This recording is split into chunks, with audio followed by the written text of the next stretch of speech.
Hello students, आज मैं आप लोगों के साथ BPCC 112 ऑर्गेनाइजेशन बिहेवियर का ब्लॉक 1 का यूनिट 2 में आपसे शेयर कर रही हूँ।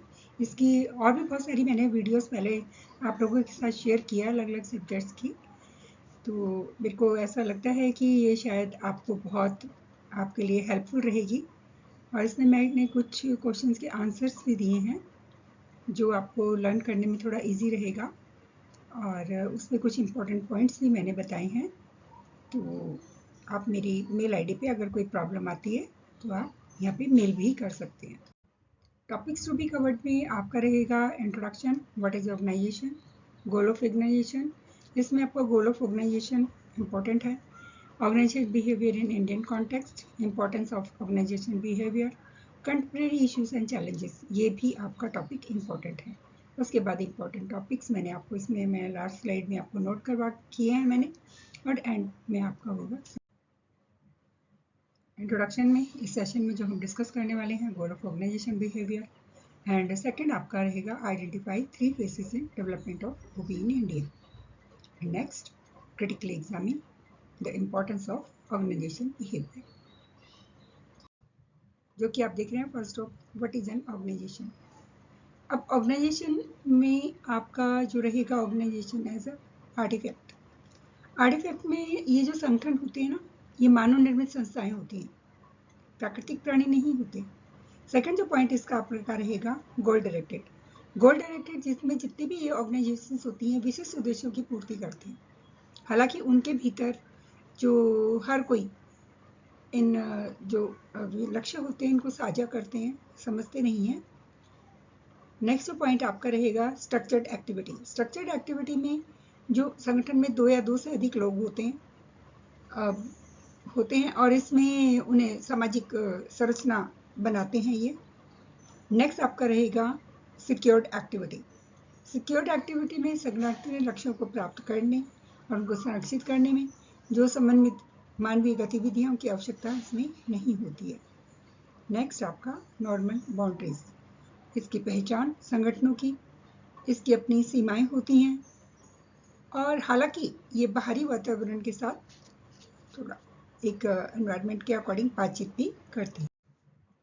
Hello students, organization psychology and organization behaviour, ये इंपॉर्टेंट मैंने आपको बताया भी था स्टार्टिंग में। इसमें जो आपका ईयर मेंशन है या राइटर्स की नेम है बहुत इंपॉर्टेंट होते हैं। इसके आपको मार्क्स अच्छे मिलते हैं अगर आप ये मेंशन करते हो। गलत डेट आपको नहीं डालनी है। तो इसमें जो आपका संगठनात्मक व्यवहार होता है, यानी कि जो आपका इंडस्ट्रियल ऑर्गेनाइजेशन होती है, ये इसकी एक शाखा है। अगर मैं डेफिनेशन की बात करूं तो डेफिनेशन में ये जितने भी संगठन होते हैं इनमें महान व्यवहार के और संगठन के साथ इसकी अंतक्रिया का अध्ययन करता है। जैसे आपका इसमें राइटर का नाम दिया हुआ है मूरहेड और ग्रिफिन 1995, इस तरह से आपको मेंशन करना है। उसके बाद आते हैं हमारा की डिफरेंसेस। की डिफरेंसेस में हमारा जो रहेगा संगठनात्मक व्यवहार व्यक्तियों और सामाजिक जितने भी प्रजातियां होती हैं दोनों पर केंद्रित होता है, जबकि संगठनात्मक मनोवैज्ञानिक जो होता है मनोविज्ञान ये व्यक्तिगत व्यवहार को प्राथमिकता देता है। थर्ड आपका माइक्रो लेवल फोकस, ये एक संगठनात्मक मनोवैज्ञानिक के विपरीत रणनीति, संरचना और परिवर्तन की जांच करता है और इनका अध्ययन केवल व्यक्तियों के जितने भी संबंध होते हैं उनसे करता है। नेक्स्ट आपका आता है इंटरडिसिप्लिनरी अप्रोच। इंटरडिसिप्लिनरी अप्रोच में जो संगठनात्मक व्यवहार, प्रबंधन, समाजशास्त्र, अर्थशास्त्र और क्षेत्रों को एकीकृत करता है, जबकि संगठनात्मक मनोविज्ञान जो होता है वो आधारित रहता है। जैसे इसमें जक्स ने इसका बोला है 2002, system versus individual. System versus individual में जो जितने भी संगठनात्मक व्यवहार होते हैं ये सिस्टम पर जोर देता है, जबकि जो संगठनात्मक मनोवैज्ञानिक ये व्यक्ति से शुरू होता है। इसमें स्मिथ का है 1988 का।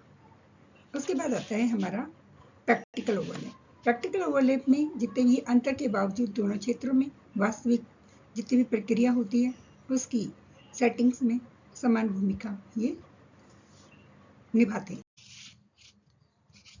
हेलो स्टूडेंट्स, ये गोल ऑफ ऑर्गेनाइजेशन बिहेवियर जैसे कि मैंने आपको इम्पोर्टेंट भी बताया था, ये आपका 4 मार्क्स का क्वेश्चन आ जाता है कई बार।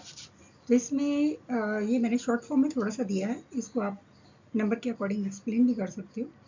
जैसे फर्स्ट पॉइंट है आपका डिस्क्राइब विभिन्न परिस्थितियों में कार्यस्थल के व्यवहार और का व्यवस्थित रूप से निरीक्षण करें और इसका दस्तावेजीकरण करें। सेकंड पॉइंट आता है हमारा अंडरस्टैंड में जितने भी जो मैनेजर्स होते हैं, मैनेजर्स को सूचित निर्णय लेने में मदद करने के लिए उनके कर्मचारी व्यवहार के पीछे कारकों की पहचान करें। नेक्स्ट आता है प्रेडिक्ट में भविष्य की जितनी भी कार्यवाही है उनका अनुमान लगाने के लिए पिछले व्यवहार का उपयोग करें, जिससे प्रबंधकों को निवारक उपाय करने में मदद मिले। नेक्स्ट आता है आपका कंट्रोल में आपका जितना भी संगठनात्मक लक्ष्य हैं उनको प्रभावी ढंग से प्राप्त करने के लिए कार्यस्थल व्यवहार को प्रभावित और विकसित करें। Organization behaviour in the Indian context, इसमें फर्स्ट पॉइंट आपका है रिप्लिकेशन, 1960s का है। इसमें जितने भी हमारे प्रारंभिक अध्ययन हैं उन्होंने पश्चिमी सिद्धांतों की प्रतिकृति बनाई और उनकी सार्वभौमिक वैधता को मानते हुए बाद में जब असंगतियां उत्पन्न हुई तो भारतीय संस्कृति पर विचार किया गया। इसमें जैसे मेडिका नाम है 1967 में एक एग्जाम्पल के तौर पर। नेक्स्ट आता है हमारा डिसअटैचमेंट।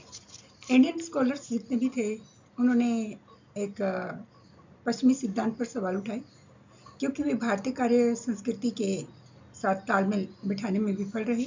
जैसे आपका मैस्लो हायरार्की है, हेजनबर्ग का जो 2 फैक्टर थ्योरी है या थ्योरी 1, ये आपने पहले भी बीए में पढ़ी होगी। इंटीग्रेशन में एक मिश्रित दृष्टिकोण उभरा जिसने पश्चिमी अवधारणाओं को भारतीय संस्कृति और आध्यात्मिक संदर्भों के साथ एकत्रित किया। जैसे इसका एग्जाम्पल 1978 में जैसे आपका चक्रवर्ती का 1991 में, 1978 का। इस बात थोड़ा सा ध्यान दीजिएगा, डेट भी इसके मेंशन कीजिएगा।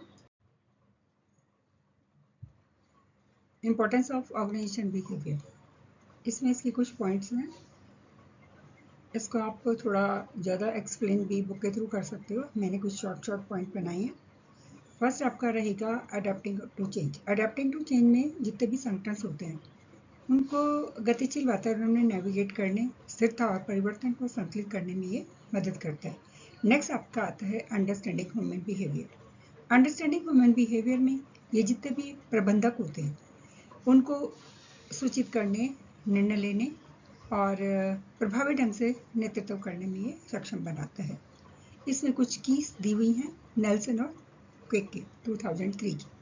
सबसे फर्स्ट पॉइंट आता है हमारा ग्लोबलाइजेशन। ये विविध अंतर्राष्ट्रीय कार्यबलों को प्रबंध करता है, इसका प्रबंधन करना। सेकंड पॉइंट है आपका वर्कफोर्स डाइवर्सिटी। इसमें बहुसंस्कृतिक जो टीमें होती हैं उनको अपनाना। नेक्स्ट आपका आता है टेक्नोलॉजिकल इनोवेशन। टेक्नोलॉजिकल इनोवेशन में जो आपका कौशल मार्ग है उनको पूरा करना, कौशल मार्ग को पूरा करना। नेक्स्ट आपका है एथिकल बिहेवियर। इसमें कार्यस्थल में ईमानदारी को बढ़ावा देना। ठीक है। नेक्स्ट पॉइंट आता है आपका स्कोप ऑफ ऑबी। स्कोप ऑफ ऑबी में जितने भी नेतृत्व होते हैं या उनकी लीडरशिप होती है या उनका मोटिवेशन होता है या कम्युनिकेशन होता है या कॉन्फ्लिक्ट रेजोल्यूशन होते हैं जितने भी, उसमें विकास और जो कर्मचारी के जो एक नियंत्रण के को कवर करता है। ठीक है।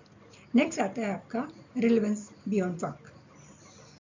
जितने भी सरकारी, शैक्षणिक, स्वास्थ्य और जितने भी सामाजिक संस्थान होते हैं इनसे सहित विभिन्न जितने भी संपूर्ण को लागू करना होता है और समाज को एक आकार देता है। ये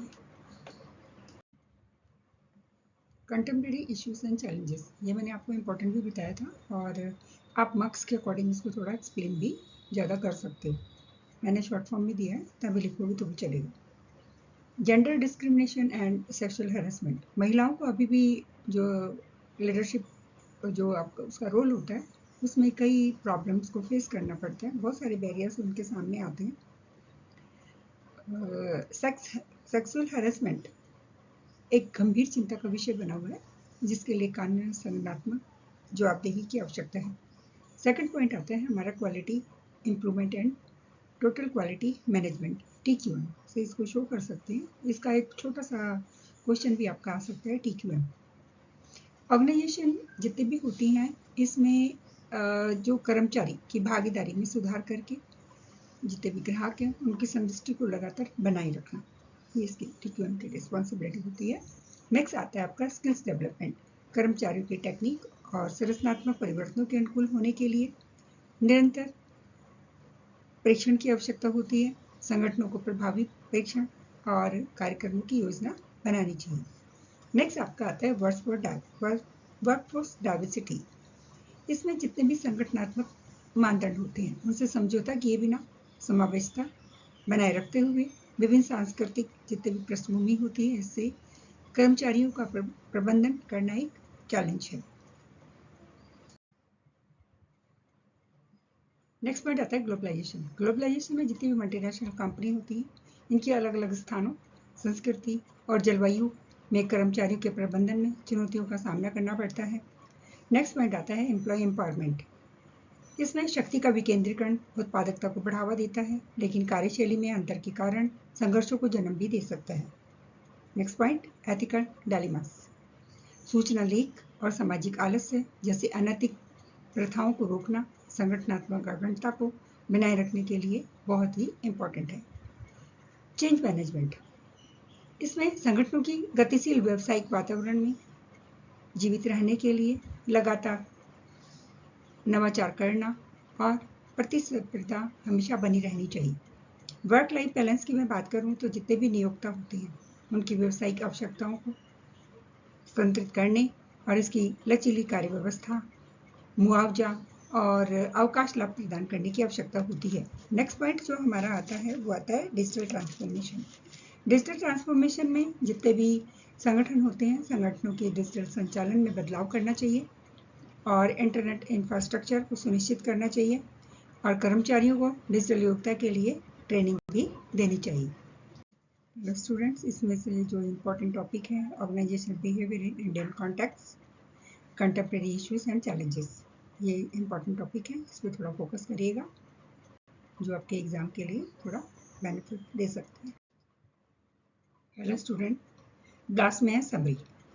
इसमें हमने इस यूनिट में जो हमने पढ़ा ओबी के विकास, मानव व्यवहार के प्रबंधन, इसकी प्रासंगिकता और प्रमुख संगठनात्मक चुनौतियों की इसमें हमने यूनिट में चर्चा की। और इसने जो एक संगठनात्मक मनोवैज्ञानिक और ओबी से अलग करते हुए इसमें संगठनों के भीतर व्यक्तिगत और समूह व्यवहार पर इसमें इसको फोकस किया और इस पर प्रकाश डाला है।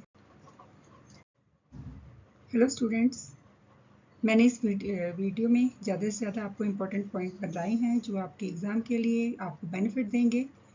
और आप प्लीज़ मेरी वीडियो को देखते हो पर सब्सक्राइब नहीं करते हो। अगर आप सब्सक्राइब करेंगे तो मेरे को मोटिवेशन मिलेगा और मैं ज़्यादा से ज़्यादा वीडियो आप लोगों के लिए अपलोड करूँगी। आप मेरी मेल आईडी पे भी आप मेरे को दे सकते हो, जिस भी सब्जेक्ट की आपको नीड है तो आप मेरे को मेल कर सकते हैं जिससे कि मेरे को पता लगे और मैं ज़्यादा से ज़्यादा वीडियो आपको दूँ। प्लीज़ सब्सक्राइब कीजिए। Thank you.